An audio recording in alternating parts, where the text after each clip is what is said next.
നമുക്ക് ഇതുപോലെ കിടിലനായിട്ട് അടിപൊളിയായിട്ട് ഫ്രഷ് ഫ്ലവറിൻ്റെ ലുക്കുള്ള ഒരു പേപ്പർ ഫ്ലവർ ഉണ്ടാക്കിയാലോ. ഇത് നോക്കി കറക്റ്റ് ആ റോസ് പൂവിൻ്റെ ആ ഒരു ലുക്ക് വന്നിട്ടില്ലേ.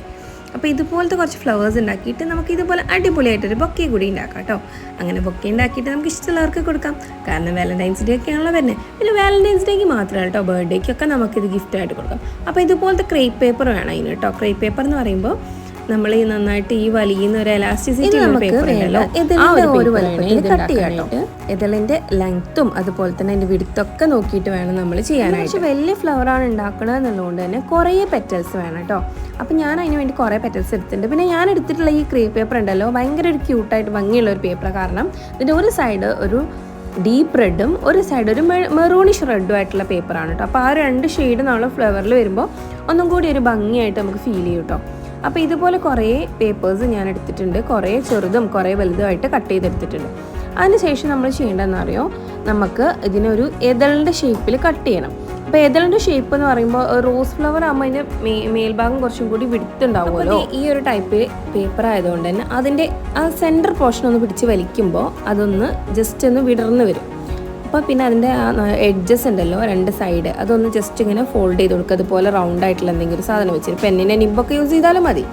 അപ്പോൾ ഇങ്ങനെ റൗണ്ട് ചെയ്യുന്ന സമയത്ത് നമുക്ക് ആ ഒരു റോസ് ഫ്ലവറിൻ്റെ ആ ഒരു പെറ്റൽസിൻ്റെ ഫീൽ വരും അല്ലേ.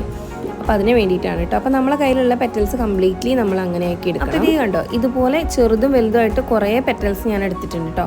ഇനി നമുക്ക് ഇതുപോലത്തെ ഒരു ടിഷ്യൂ പേപ്പർ വേണം. ഈ ടിഷ്യൂ പേപ്പറിൻ്റെ യൂസ് എന്താണെന്ന് വെച്ചാൽ, ഈ ടിഷ്യൂ പേപ്പർ യൂസ് ചെയ്തിട്ട് നമ്മൾ ബോൾ ഉണ്ടാക്കണം. ആദ്യം ബാമ്പു സ്റ്റിക്കിലേക്കോ അല്ലെങ്കിൽ ഈർക്കിളിലേക്കോ അല്ലെങ്കിൽ കമ്പിയിലേക്കോ ഒക്കെ വെച്ചിട്ട് ഒന്ന് ഒട്ടിച്ചു കൊടുക്കണം. നല്ല ബോളാക്കി എടുത്തിട്ട് ഇതിലേക്ക് ഒട്ടിച്ചു കൊടുക്കാം.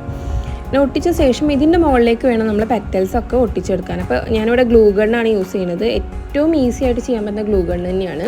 ഫെവിക്കോളൊക്കെ വെച്ച് ചെയ്യുന്ന സമയത്ത് ഭയങ്കരമായിട്ട് ഇങ്ങനെ ഒട്ടിപ്പിടിച്ച് കയ്യിൽ ആ പേപ്പറിൻ്റെ കളറും അതുപോലെ തന്നെ പേപ്പർ നമ്മളെ കയ്യിലേക്ക് പെട്ടെന്ന് സ്റ്റിക്ക് ആവാനൊക്കെ ചാൻസ് ഉണ്ട്. അപ്പോൾ ഏറ്റവും ഈസിയും യൂസ് ചെയ്യാൻ സുഖവും ഈ ഒരു ഗ്ലൂ ഗണ്ണാണ്. ഇപ്പോൾ ഗ്ലൂ ഗണ്ണ് ഇല്ലെങ്കിൽ നമുക്ക് ഫെവി ബോണ്ട് യൂസ് ചെയ്യാം കേട്ടോ. ഫെവി ബോണ്ടും ഏകദേശം ഒരു ഗ്ലൂ ഗണ്ണിൻ്റെ പോലെ തന്നെയാണ്. അപ്പോൾ ഇതേ ഞാൻ ഇങ്ങനെ ഗമ്മാക്കിയിട്ട് ഈ ഒരു ബോളിനുള്ള സാധനം നമ്മുടെ സ്റ്റിക്കിൻ്റെ മുകളിൽ, ഇവിടെ ബാമ്പു സ്റ്റിക്ക് എടുത്തിട്ടില്ല കേട്ടോ, അപ്പോൾ ആ സ്റ്റിക്കിൻ്റെ മുകളിലേക്ക് വെച്ച് കൊടുക്കുന്നുണ്ട്.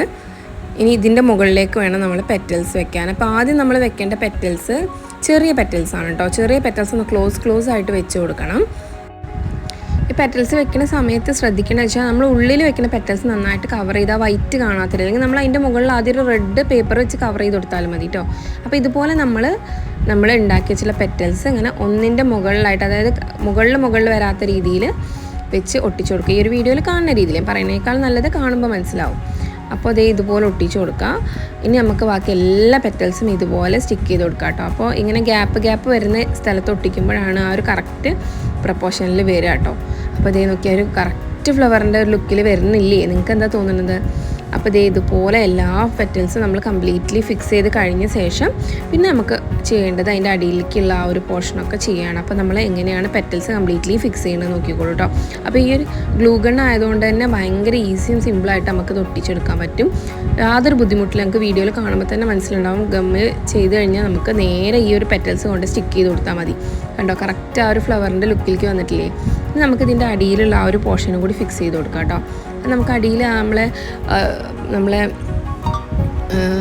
എന്താ പറയുക, പൂവിൻ്റെ അടിയിൽ വരുന്ന ആ ഒരു ഗ്രീൻ പോർഷൻ ഉണ്ടല്ലോ, അടിയിൽ. അപ്പോൾ അതിന് വേണ്ടിയിട്ട് നമ്മൾ ഗ്രീൻ ക്രേപ്പ് അടിയിലേക്ക് ഈ ഗ്ലൂ ഗൺ വെച്ചിട്ട് തന്നെ സ്റ്റിക്ക് ചെയ്ത് കൊടുക്കുക കേട്ടോ. പിന്നെ നമുക്ക് കുറച്ച് ലീഫ് ഒട്ടിക്കണം. അതുപോലെ തന്നെ ഇതിൻ്റെ സ്റ്റിക്കിൻ്റെ മുകളിലും ഇതേ ക്രേപ്പ് പേപ്പർ വെച്ച് തന്നെ ഒന്ന് കവർ ചെയ്ത് കൊടുക്കേണ്ടത്. ഗ്രീൻ ടാപ്പ് കാര്യങ്ങളൊന്നും യൂസ് ചെയ്തിട്ടില്ല കേട്ടോ. അപ്പോൾ ഇതിൻ്റെ പ്രത്യേകത എന്ന് വെച്ചാൽ നമ്മൾ കമ്പിയോ അല്ലെങ്കിൽ നൂലോ കാര്യങ്ങളൊന്നും യൂസ് ചെയ്തിട്ടില്ല. എത്ര എളുപ്പത്തിലാണ് നമ്മൾ ഫ്ലവർ ഉണ്ടാക്കി എടുത്തിട്ടുള്ളത്. പിന്നെ അതുപോലെ തന്നെ ബൊക്കെ ആണെങ്കിൽ നമ്മൾ കറുപ്പ് A4 പേപ്പറും അതുപോലെ ട്രാൻസ്പെറൻറ്റ് പേപ്പർ യൂസ് ചെയ്തിട്ട് ഈസി ആയിട്ടാണ് ചെയ്തിട്ടുള്ളത്. ഒരു ചീപ്പ് കോസ്റ്റ് DIY ആർട്ട് തന്നെയാണ് കേട്ടോ ഇത്. അപ്പോൾ എന്തായാലും നിങ്ങളിത് ട്രൈ ചെയ്ത് നോക്കണം. നിങ്ങൾക്ക് തീർച്ചയായിട്ടും ഇഷ്ടമായിട്ടുണ്ടാവുമെന്ന് വിചാരിക്കുന്നു. ഇഷ്ടമായിട്ടുണ്ടെങ്കിൽ ഈ വീഡിയോ കാണുന്നതിന് കൂടെ തന്നെ ലൈക്കും കമൻറ്റും മറക്കരുത്. എല്ലാവരും വീഡിയോ കാണുന്നുണ്ടെങ്കിൽ ലൈക്കും കമൻറ്റൊന്നും ചെയ്യാറില്ല. നിങ്ങൾ കമൻറ്റ് ചെയ്യുമ്പോഴാണ് എൻ്റെ വീഡിയോയ്ക്ക് ഒന്ന് റീച്ച് കിട്ടുക കേട്ടോ. അപ്പോൾ ആ ഒരു സപ്പോർട്ടിങ് മൈൻഡോട് കൂടി എൻ്റെ ഈ ഒരു വീഡിയോയ്ക്ക് കമൻറ്റും കൂടി ഇടണം കേട്ടോ.